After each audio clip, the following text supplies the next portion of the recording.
Senhor, Mestre Jesus, queridos amigos, mensageiros espirituais, nós nos pedimos a permissão, numa esta manhã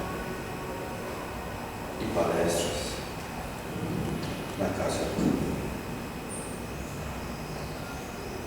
Pai. Permita, Jesus, que esta casa possa ter um merecimento de receber os vossos mensageiros da luz, para que eles possam nos assistir e receber das vossas mãos o teu amor. Que teu amor esteja, Senhor, com aqueles companheiros que não puderam se fazer presentes esta noite. E nós os agradecemos imensamente, Senhor.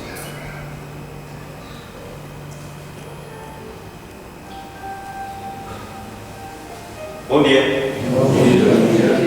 Tem alguém pela primeira vez aqui na casa? Não, todos somos sócios de carteirinha? Então tá bom. Acredito que todos vocês aqui têm aquele aparelho chamado celular, né? A gente sempre solicita que ele fique colocado em silêncio ou desligado. A gente explica o porquê.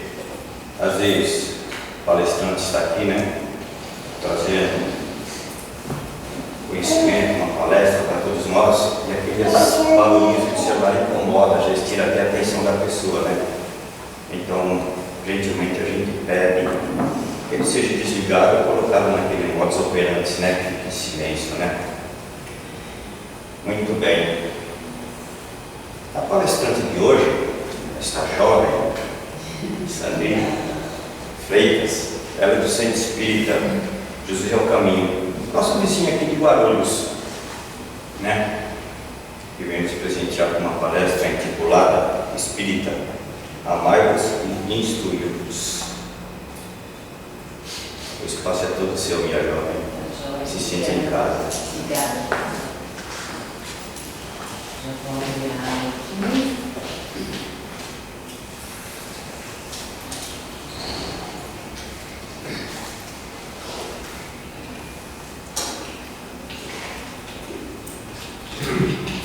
Bom dia a todos. Bom dia. Acho que a maioria, não sei, a maioria a gente já me conhece, né? Estou muito feliz de estar aqui de novo com vocês, na Casa do Caminho. Toda vez que eu entro aqui, nesse salão, eu sinto algo tão gostoso, tão harmônico, tão amoroso, né? Eu me sinto realmente em casa. Então, estou muito feliz de estar aqui com vocês novamente. Nosso tema hoje e até é um tema reflexivo, né? Espíritas, amai-vos e instruí-vos. Então a gente pede inspiração para Jesus, né? Para o nosso Divino Mestre, que possa iluminar o nosso pensamento, aquecer os nossos corações para as reflexões que são muito relevantes para a nossa jornada espiritual. Esse tema, ele está no capítulo 6, intitulado Cristo Consolador. Não sei quem já teve a oportunidade de ler, né, na íntegra. Em especial, nós vamos abordar os Espíritas Amai-vos e Instruí-vos, mas só para vocês saberem que está lá. E aí eu trouxe algumas inserções que estão no capítulo para a gente fazer uma reflexão bem mais profunda e mais complexa. Então, para começar, eu queria voltar com vocês lá atrás, há 2000 anos atrás, quando Jesus, então, reunidos na última ceia com os apóstolos, está lá em João 14, né, de 15 a 17, já vivia aquele momento ali da despedida. Então, ele, por 3 anos, conviveu com os apóstolos, 3 anos compartilhou a sua luz, o seu amor, todo o conhecimento que ele tinha. E ele foi compartilhando ali com aqueles que no final se tornaram amigos, né? Que no final ele chama todos os apóstolos de amigos. Então eles estavam ali meio já na despedida, porque Jesus já pressentia os momentos da crucificação. Então ele preparava, né, o coração, o espírito dos apóstolos apóstolos para a despedida, porque ele sabia que os apóstolos teriam que ficar no mundo seguindo sozinhos, né? O ensino recebido, mas caminhando para as próprias terras, sozinhos. Então ele diz, né? Olha, a terra, né, a humanidade, ainda viverá muitas aflições, muitas dores no futuro.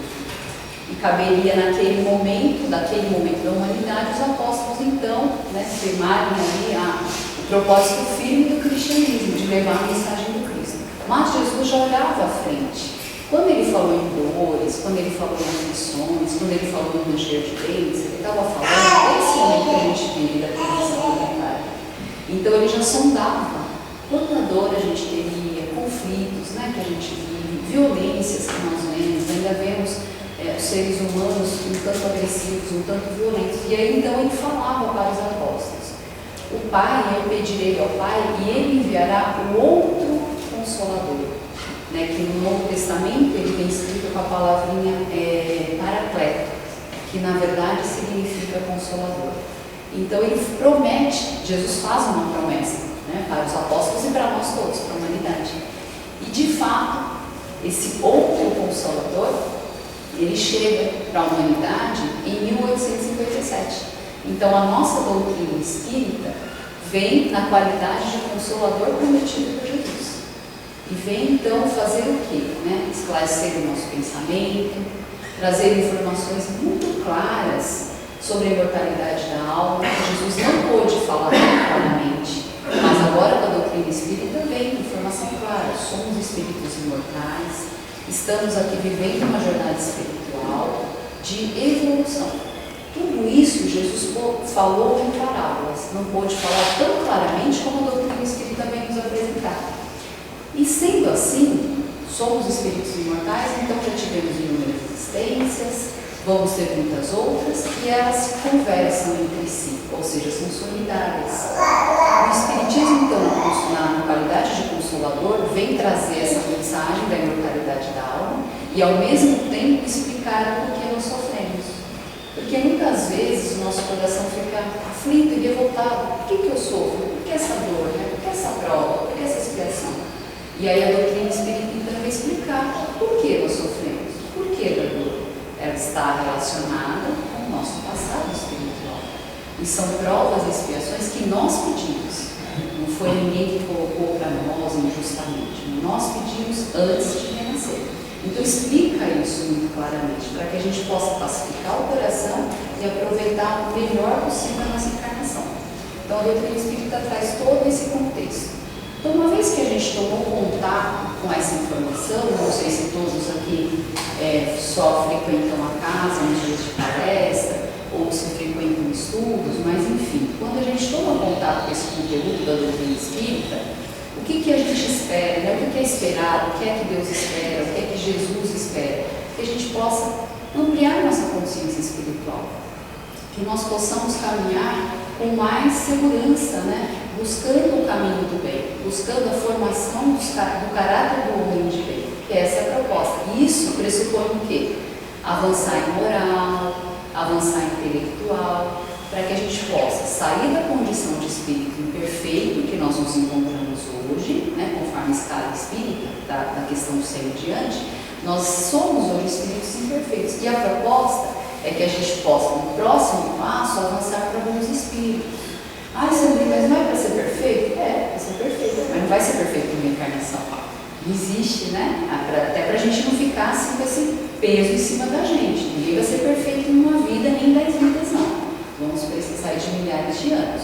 Mas nós podemos dar o próximo passo para sermos bons espíritos. Então, a proposta do Espiritismo é isso, que a gente possa, então, pegar todo esse conteúdo e avançar intelectual e moral.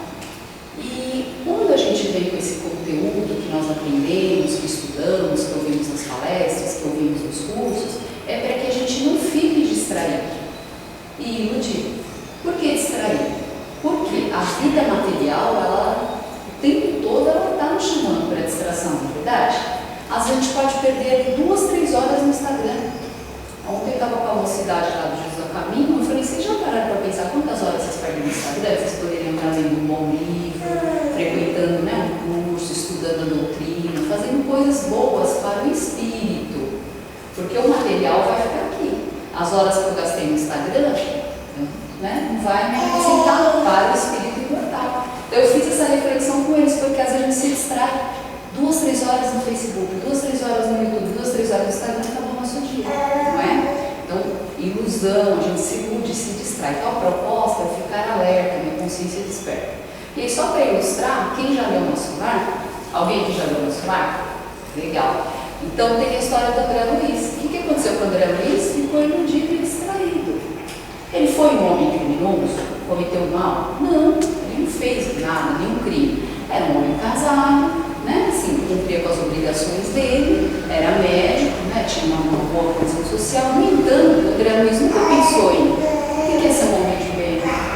Ele nunca pensou em fazer o bem. Ele nunca pensou em ser humilde. Por quê? Porque ele não pensou em espiritualidade.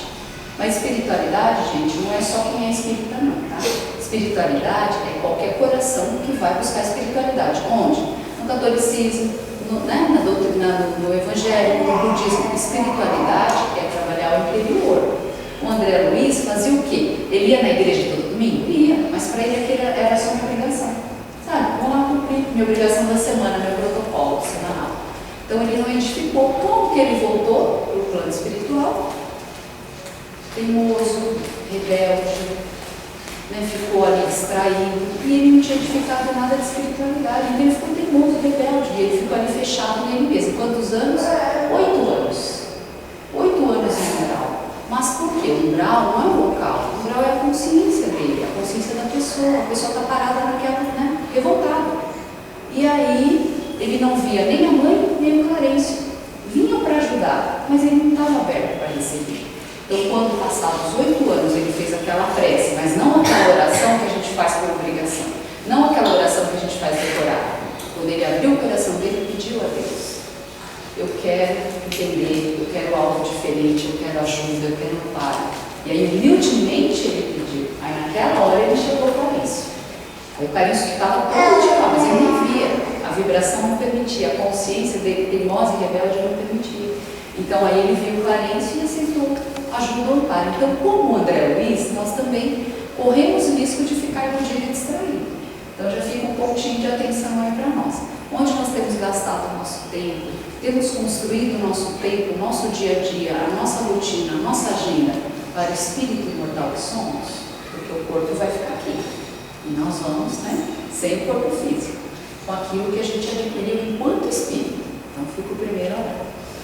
E quando a gente pensa na proposta do Espiritismo, nós pensamos no seguinte, que o Espiritismo tem uma proposta muito bela, que é a construção do homem de bem, que naturalmente leva à edificação do amor. Edificar amor é construir amor. Quando a gente vai fazer uma construção, em casa, né, enfim, a gente precisa do quê? Tijolinho a tijolinho, tijolinho a tijolinho, a gente vai assentando, não é? Então a edificação do amor não é de um dia para o outro.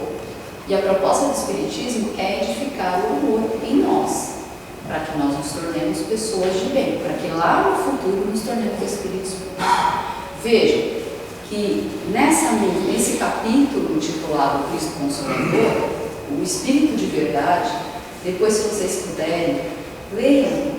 Não é muito grande, é um capítulo pequeno, mas assim, ele é tão belo. Sabe por que ele é belo? Porque é uma mensagem dirigida a nós, espíritos. Ela é direcionada, é um chamado, é um convite, é para nós. Então, por isso que eu estou falando, né, que é tão linda a mensagem. Então, veja que lá o Espírito de Verdade, ele faz uma conexão do cristianismo, que foi o que Jesus veio ensinar, com o Espiritismo. Como a nos dizer, o Espiritismo tem um propósito na Terra. Qual é? Reviver o Evangelho de Jesus. Vou repetir. O Espírito de Verdade faz um vínculo do cristianismo, lá, né, ensinado por Jesus, com o espiritismo atual. E qual é a proposta? Qual é o propósito? É reviver o Evangelho de Jesus. Mas reviver como? Na sua pureza, na sua verdade, sem interpretação equivocada, sem dúvidas, né? Porque muitas vezes a gente escuta: mas essa parábola falou isso, falou aquilo, não entendi, nossa, que foi bom, foi bom. E aí fica aquela discussão. Mas o Espiritismo vem para falar assim: não há dúvida, é isso aqui. Olha, né, nessa questão foi isso aqui que Jesus quis dizer. dizer. Tanto que o Evangelho, segundo o Espiritismo, ele vem clarificando tudo. Pode ver, todas as parábolas que foi colocado dúvida ao longo dos anos, né, dos 2000 anos, está explicado por Kardec. E amparado pelos espíritos que auxiliaram. Então ele vem reviver. Significa o quê? O que é reviver Jesus? É trazer toda a explicação daquilo que não foi entendido. O que Jesus quis ensinar? Jesus veio trazer uma proposta para nós de edificação do amor. Porque qual foi a mensagem de Jesus aqui na Terra? Foi o amor em ação. Ele amou, foi humilde, ensinou humildade, amou, ensinou e serviu. Vamos voltar. Amar, ensinar e servir. Ele é um espírito puro. Então, qual que é a proposta para a gente se tornar espírito puro como Jesus? Amar, ensinar, quando a gente já tiver conhecimento, né, condição de ajudar a ensinar o outro, porque todo mundo está em níveis diferentes. Às vezes, né, a Rose ali já sabe algo que ela pode compartilhar com uma meia dúzia, com 10 pessoas. E essa ela pode ter uma amiga que sabe um pouquinho mais que ela, que vai compartilhar com ela e com mais 10.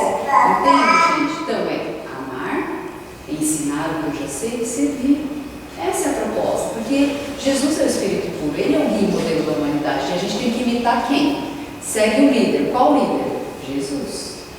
Veja que então a proposta é essa, é reviver o ensino de Jesus. Mas vamos falar um pouquinho do amor, né? O que é o amor, como que a gente entende o amor e a mensagem de Jesus. Deixa eu só tomar uma aguinha aqui.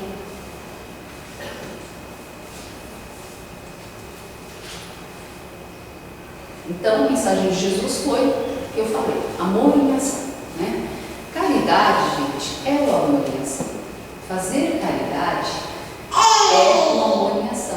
Mas a caridade, às vezes a gente limita a definição de caridade e acha que caridade é só o material, né? Então, às vezes eu vou lá, eu dou um alimento, eu colaboro, eu dou uma cesta, né? Eu faço doação de roupas. E é fantástico a gente poder fazer isso, porque existem dores e misérias que são materiais. A pessoa não tem o que comer de fato, a pessoa não tem o que vestir. Então a gente precisa amenizar a dor material. Mas tem dores que são morais também. Então a caridade, ela é mais ampla. A caridade é, além do material que eu dou, da necessidade material que a pessoa tem, eu levo o quê enquanto caridade? Eu confirmo, eu expresso a virtude na caridade. Como que eu expresso a virtude? Na minha paciência, na minha tolerância, na minha bondade, na minha gentileza, no meu perdão, no quando eu procuro olhar o lado bom do outro e não só apontar os defeitos dele, quando eu sou mais compreensivo, mais tolerante. Isso é expressar caridade. E caridade é uma ação.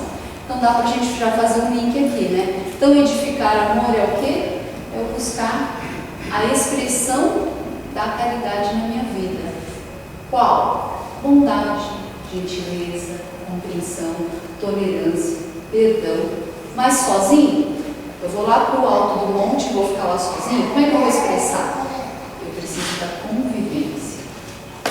Então eu vou expressar o amor na convivência com o outro. Eu vou expressar o amor, primeiramente, o amor sublime, eu vou expressar onde? Na minha casa, no meu lar, com meu marido, com os meus filhos, meus pais, né, meus irmãos. Aí depois a gente vai expandindo esse amor para outros locais. Onde? Aqui na casa espírita, eu vou expandindo esse amor lá no meu trabalho, porque o amor é a caridade em ação, e eu vou expressar através das virtudes que eu mencionei aqui. Entenderam o link? Então é isso. E isso se dá na convivência. Se eu ficar isolado dentro da minha casa, eu não vou conviver com ninguém porque eu não quero me expor. Eu quero fazer a minha evolução sem me expor. Mas como é que vai evoluir sem se expor? Precisa se expor, precisa conviver, não é? Mas aí na convivência vem o teste, para eu aprender e conseguir colocar essas virtudes, então, na prática, né? Na própria experiência. E aí dá para a gente pensar assim, como que eu expresso o amor então nessa convivência? Aí eu vou pensar aqui, eu edifico amor, né? Nós aqui edificamos amor, quando alguém tem uma ideia diferente da minha, um ponto de vista muito diferente da minha, nossa, totalmente diferente. E eu não concordo com aquilo, eu acho que a pessoa pode estar equivocada, pode estar enganada, não é bem aquilo, Mas, ao invés de eu levar a palavra violenta, agressiva para contestar, eu compreendo. Ok, você pensa assim? Tudo bem. Eu compreendo e não levo para um nível de discussão, de briga. E isso é começar a edificar o amor. Tá? Então, eu vou trazer aqui exemplos nossos de convivência. Uma outra coisa, a gente acorda de manhã, ao invés de ser grato a Deus por essa bendita oportunidade, porque estar encarnado em plena transição planetária, gente, é dádiva, acreditem, é uma bênção, porque a gente está no auge da mudança do planeta para o próximo nível, e a gente está encarnado para quê? Para ter oportunidade, aprender, renovar, reparar, respirar. Olha só a bênção que a gente está, é uma dádiva, né? E aí, eu acordo de manhã, ao invés de ser grata a Deus pela vida, estou vivo.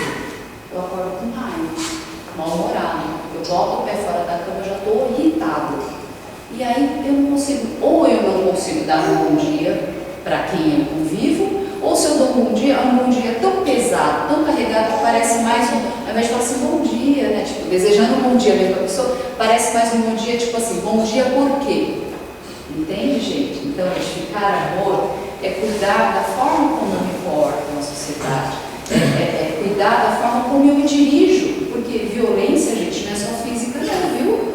Violência verbal também. Às vezes as palavras, a forma como eu falo, como eu rebato um argumento, como eu vou me posicionar numa conversa que eu não concordo, a palavra ela é tão violenta que ela é mais perigosa, parece até um punhal.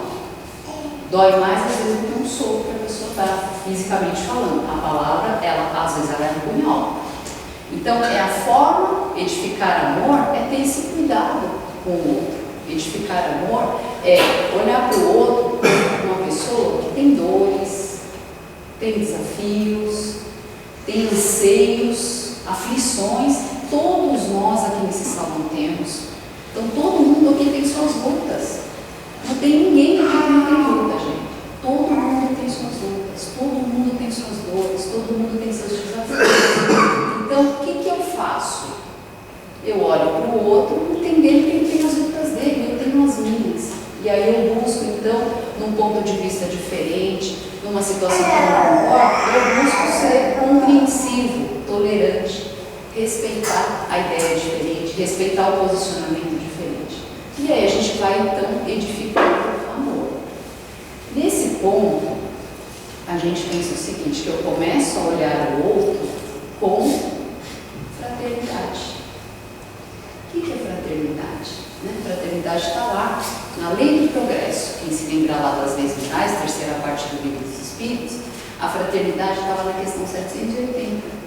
Fala assim, que o futuro da humanidade é que todos nós, 100% da humanidade, esteja vivendo em fraternidade. O que é viver em fraternidade? É eu conviver com o outro respeitando a ideia diferente, respeitando a classe social dele diferente, respeitando a condição financeira que ele tem diferente, respeitando a religião que ele tem, respeitando a forma como ele se conduz na vida. Eu respeito a situação do outro, porque eu sei que o outro foi criado diferente de mim, eu sei que o outro tem uma família diferente da minha, eu sei que o outro recebeu uma condição financeira diferente da minha, eu sei que ele reage na vida diferente de mim, porque ele tem traumas que eu talvez não tenha, ele viveu situações que eu não vivi. Então eu vivo na fraternidade, é viver o quê? Sem confronto, com compreensão, respeito, né? E tolerância. Então vou repetir, a proposta para edificar o amor é buscar viver na fraternidade. Eu olho o outro com fraternidade, eu respeito que ele é diferente de mim, porque ele já viveu inúmeras experiências que eu ainda não vivi, ou que eu desconheço, eu não sei das dores. Eu sei se o outro está sofrendo violência em casa.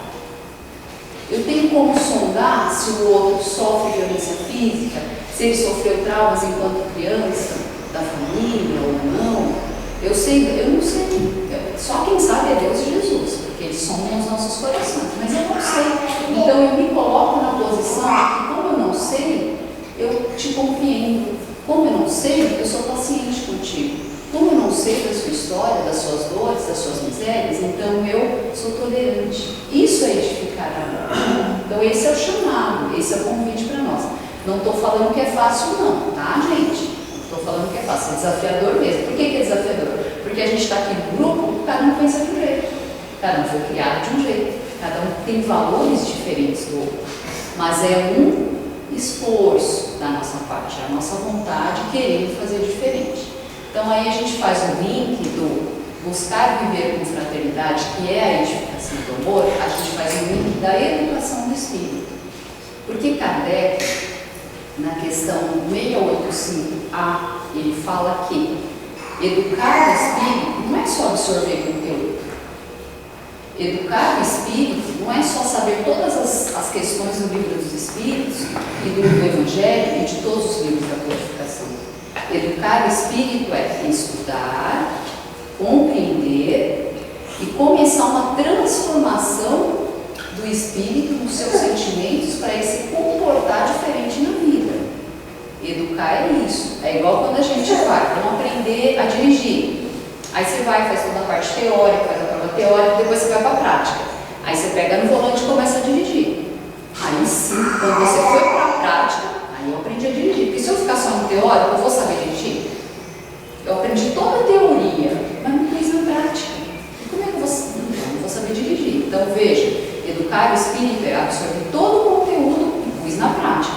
Pus na prática, aí eu começo a mudar o meu comportamento. Aí eu já não digo menos, ou não brigo, já não falo tão alto, já consigo argumentar sem tanta violência, já consigo argumentar sem tanta agressividade, já consigo respeitar que o outro é diferente de mim, já consigo olhar a diversidade com mais tranquilidade, não fico tão... Você entende, gente? Então é uma construção, mas ela só vai ser de fato construída, o amor só vai ser edificado em nós, a luz e o amor em nós, quando a gente decide fazer. Então é preciso uma vontade muito firme para educar. Por que eu estou falando disso? Porque uma aluna, não, né? Vamos dizer assim, uma aprendiz ali no estudo, na segunda-feira que eu faço do Evangelho, ela falou assim, eu tenho medo. E ela estudando, e ela vai, ela não falta, toda segunda ela está lá. Aí ela falou assim, eu tenho medo de estudar, porque é muita responsabilidade, né? Eu falei, justamente. Porque realmente, gente, a gente toma acesso ao conteúdo, já tem que ter responsabilidade. Eu já sei o que eu posso fazer e o que eu não posso fazer. Eu posso não saber tudo ainda, eu estou compreendendo, né? O meu entendimento e a minha consciência espiritual está ampliando, mas eu já sei o que não é bom fazer, o que não é bacana fazer, o que vai contra o Evangelho, o que vai contra o jeito que Jesus ensina. Então, tomar consciência do conteúdo imprime responsabilidade sim. E aí a gente vem, como é que eu educo? Eu preciso do quê? Vontade firme. Porque se eu falar assim, eu não quero mudar, mas for só de boca, sem um esforço, sem um sacrifício, sem uma renúncia, sem um desapego de querer estar sempre certo, de querer ter sempre razão, a gente não vai mudar, né? Não vai funcionar. Então, voltando lá, é preciso uma vontade firme e esforço para educar o espírito.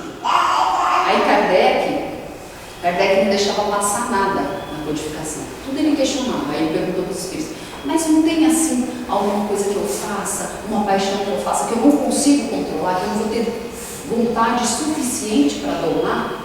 Os espíritos responderam, questão 909, quem quiser depois olhar. Não. Todas as paixões você consegue controlar e domar. O que é que falta para vocês? Aí dá um puxão de orelha. O que é que falta para vocês? Esforço. Ou seja, eu falo de boca, mas é aquele quero assim, aquele quero mais ou menos, aquele quero fraquinho. Eu vou fazer. Eu não quero mais isso aqui. Isso aqui não condiz com o que eu estou aprendendo no Evangelho. Entendeu, gente? Então é aquela vontade forte, mas aquela vontade do esforço, que fala, não, agora eu vou calar e não vou brigar. Aqui eu vou fazer um esforço gigantesco para perdoar. Então a gente começa com uma vontade firme, que é aquela que se esforça, que é realmente fazer a transformação. Então, na construção do amor, Jesus trouxe vários exemplos para nós, né?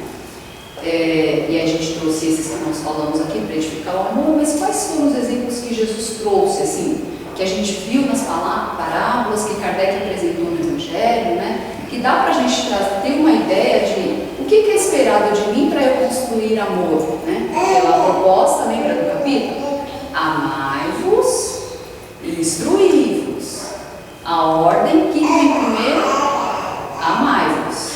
Então é mais importante na ordem, né, perante Jesus, a mensagem é muito clara. Amai-vos, eis o primeiro mandamento. Instruí-vos, eis o segundo. Depois eu vou explicar por que um veio antes do outro. Tem um ensino valioso e profundo aí pra gente. Então por isso que eu estou estendendo um pouco mais falando do amor. Qual foi o exemplo que Jesus trouxe para nós? De tudo que a gente viu no Novo Testamento, no Evangelho segundo o Espiritismo, Jesus fez o seguinte: ele chegou num mundo violento, onde a busca era pelo poder, pelo domínio, né, dos mais fortes sobre os mais fracos, a conquista de territórios. Foi nesse terreno que Jesus chegou.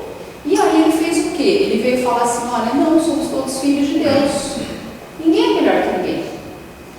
Ninguém aqui é melhor que ninguém. Somos todos iguais perante Deus. Somos todos filhos amados de Deus. Então Jesus fez o quê? Acolheu a mulher adúltera. Foi abordado ali, né, ao lado ali do lago. Mestre, temos aqui uma mulher em adultério. Qual era a regra da época? Pega a pedra, apedreja e até morrer. E ficaram ali. E aí, mestre, o que a gente faz? Estavam testando Jesus, né? Aí Jesus ficou, esperou, todo mundo com a pedra na mão. E aí ele lança um olhar para os mais experientes, os mais, né, com mais idade, e fala assim: quem estiver sem pecados, atire a primeira pedra. As pedras estão caindo. Porque o pecado são as nossas imperfeições. O pecado é o que a gente ainda faz que não deveria fazer. São as nossas sombras que todo mundo aqui tem. E aí todo mundo baixou a pedra, ninguém teve coragem. Então Jesus fez o quê? Acolheu a mulher adúltera e não julgou. E falou para ela: vai, não peques mais. No sentido de que, olha, agora eu consegui te salvar, então vai. E agora caminha segundo o bem, caminha segundo o evangelho que eu estou ensinando, né? Outro exemplo que Jesus fez: Maria Madalena. Ela era uma cortesã, ela tinha uma vida que não era adequada para a postura de uma mulher séria, responsável, idônea. Jesus fez o quê? Não julgou. Ele não fez isso. Ele acolheu a Maria e falou assim: você tem sede de amor.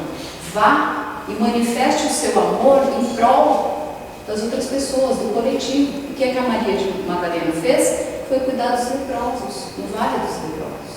Então ela pegou toda aquela sede de amor que ela tinha e ela direcionou para os leprosos. Jesus também não julgou, não, ao contrário, ele acolheu, né? Um outro exemplo da tolerância de Jesus foi, da tolerância, da compreensão, né, e da fraternidade, foi que ele tinha várias pessoas que pensavam totalmente diferente deles. Fariseus, judeus, samaritanos, né? Ele acolheu a todos. Ele levava o ensino, levava a explicação, mas ele respeitava o ponto de vista, ele respeitava o entendimento que ainda não tinha, ele respeitava que a consciência espiritual deles ainda não abarcava aquela informação, e ele acolheu. O outro que ele acolheu também, sem ser, né, com tolerância, com respeito, com compreensão, foi Zaqueu. Zaqueu era alguém que não era bem visto na sociedade, e ele foi almoçar na casa de Zaqueu, ao ponto dos apóstolos: mestre, nós vamos lá na casa do publicano almoçar. Aí Jesus falou assim: todos são filhos de Deus. Então ele foi mostrando, através de cada atitude dele, no cotidiano das pessoas. Ele foi para o templo para ensinar, o templo mais poderoso da cidade para ensinar? Não. Ele ficou na cozinha de Simão Pedro, ele foi lá na casa de Zaqueu, ele ensinava no lago. Então Jesus trouxe exemplos de edificação de amor, demonstração de amor, na vida normal, comum das pessoas. Ele não nos templos poderosos para falar de amor, entendeu? Ele foi mostrando como que era o amor.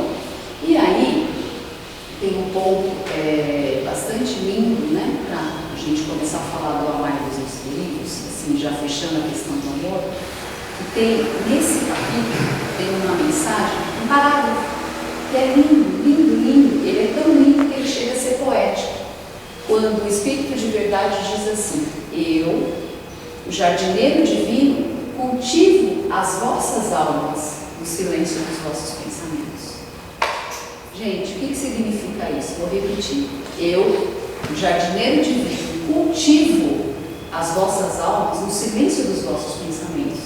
Significa que se a gente abrir o coração para Jesus nos curar e cultivar as nossas almas, a gente ganha fortaleza moral, a gente ganha sustentação moral para ter essa vontade firme que a gente precisa, para domar as nossas más inclinações. Então, Jesus espera que a gente esteja de coração aberto para receber a cura, para fazer a transformação necessária. Se ele sentir isso de nós, ele começa então a cultivar as nossas almas. Mas é preciso o quê? Espaço no coração.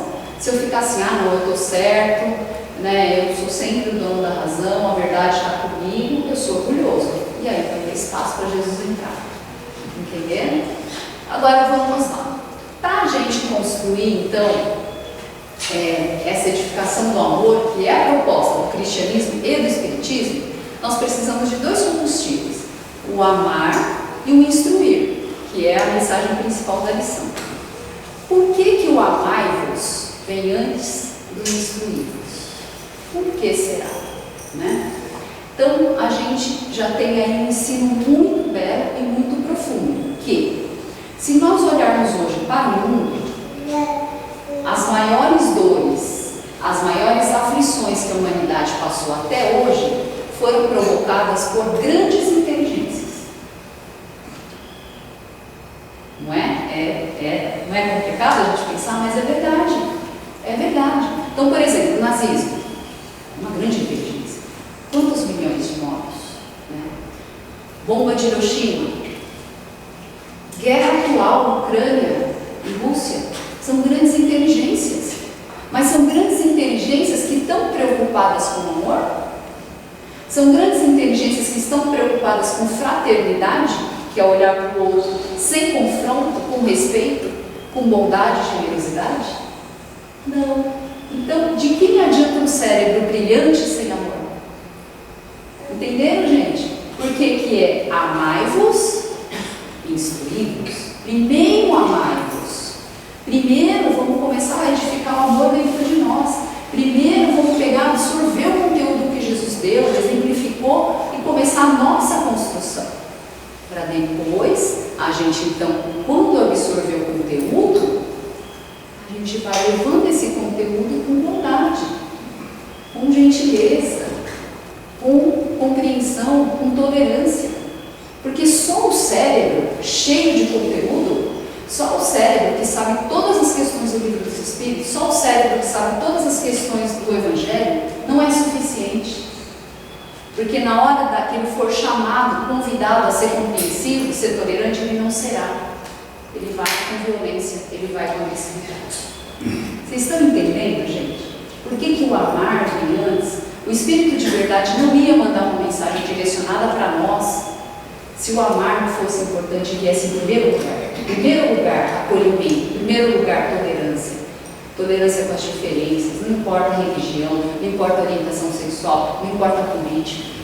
O que importa é o ser humano. Deve ser amado, acolhido, protegido, amparado. Então veja que o amar é isso. O instruir sozinho, o cérebro ele faz qualquer coisa. Ele pode direcionar toda a inteligência, todo o intelecto para o mal e não para o bem. Que é a proposta, né, do ser humano de bem. E aí eu quero fazer um link com o que Kardec colocou para nós no capítulo 17, lá no item 4. Bons espíritas. Quem são os bons espíritas? E aí o convite é para nós. Veja que esse capítulo, ele traz uma complexidade, porque ele é direcionado, sim, para a humanidade, mas em especial para nós espíritas. O que temos feito com o Espiritismo, que é uma bênção, que é uma dádiva, é um banquete de luz que chega. Por que chegou o Espiritismo não para a humanidade inteira, mas para apenas algumas consciências? Já pararam para pensar nisso? Vou repetir que é meio complexo. Vamos lá. Primeira revelação, chegou para o povo hebreu. Segunda revelação, Jesus foi lá de novo falar. Terceira revelação, Espiritismo. Por que o número de espíritas é reduzido até? Se você for pensar em quanto 2,3 bilhões de cristãos no mundo. Então veja, gente, em torno de 15 milhões de espíritos no mundo ativos, é um número pequeno. Mas por que esses 15 milhões já têm consciência? Atenção, esses 15 milhões já têm consciência espiritual para ouvir isso aqui que nós estamos falando. Porque o Espiritismo não proíbe as coisas, mas fala assim, você é responsável. Entende, gente? Não é uma proibição, não é uma punição, não é uma, olha, se você fizer isso eu te dou aquilo. Não, é você responsável. Então, é um número menor. Terceira revelação chegou para consciências que já têm condição de absorver isso aqui que a gente está falando hoje. Então, isso é sério, né? Então, vamos aproveitar a oportunidade. Voltando aqui, Kardec disse o seguinte, no capítulo 17, item 4, que o Espiritismo, quando bem compreendido, então aí é conteúdo, seleção de conteúdo, mas, sobretudo, quando bem sentido, ou seja, coração, sentido, sentimento, quando bem sentido, leva à formação dos caracteres do homem de bem. Então, o Espiritismo, quando ele é bem compreendido, eu busco o estudo, mas ao mesmo tempo, e mais importante ainda, quando bem sentido, quando ele entra no meu coração, quando eu quero mudar os meus sentimentos adoecidos. E a cura vem através de Jesus. Ele é o modelo, ele é o guia, é ele que cultiva as nossas almas. Mas tem que ter espaço aqui dentro. Eu tenho que tirar um pouco do meu orgulho daqui de dentro, um pouco do meu egoísmo daqui, do meu ego, para deixar Jesus entrar e curar. Entende, gente? Então, Kardec traz esse link para nós. E ele fala, então, que eu tenho, significa dizer o quê? Esse bom espírita, né, o que está caminhando certinho ali no caminho do homem de bem. Ele fala que ele, então, ele compreende as leis divinas e ele é obediente, com o sentimento da razão. Ele sabe que vai ter desafios, vai ter dores, vai ter provas, mas ele sabe que ele tem muito a aprender sobre as leis e sobre a vontade de Deus. Ele é obediente, com o sentimento da razão, aí é sério. E ele também sabe que no meio dessa caminhada toda dele vai ter dor, vai ter aflição, vai ter expiação, às vezes dolorosa, vai ter prova também, às vezes, né, mais dolorosa também. No entanto, ele compreende, ele consente, o coração dele consente. Isso é o quê? Consentimento do coração, porque ele é resignado. Ele sabe que se vem uma prova e uma expiação hoje para ele, existe um responsável. Ele atraiu para ele. Não é culpa de ninguém, é responsabilidade dele, porque Deus não faz nada de injusto nem de injusto. Veja, então, é o consentimento do coração. Então, o que ele está trazendo para nós aqui? É preciso conjugar o sentimento que consente, que quer caminhar diferente, que não se revolta, que não se rebela contra Deus, mas é também preciso, então, buscar o conteúdo do conhecimento. Mas, antes de tudo, é preciso o amor. E aí eu quero dar um exemplo, né, que, por exemplo, a gente tem sempre, quando a gente fala em amor, vamos trazer um exemplo aqui da casa espírita. Nós precisamos pensar as pessoas com acolhimento, com amor, porque não adianta eu colocar inúmeras regras e não respeitar o ser humano, só estou preocupado com a regra, né? Então, por exemplo, chega uma pessoa, vou dar um exemplo assim, né? Atendimento fraterno até às 19 horas, das 18 às 19.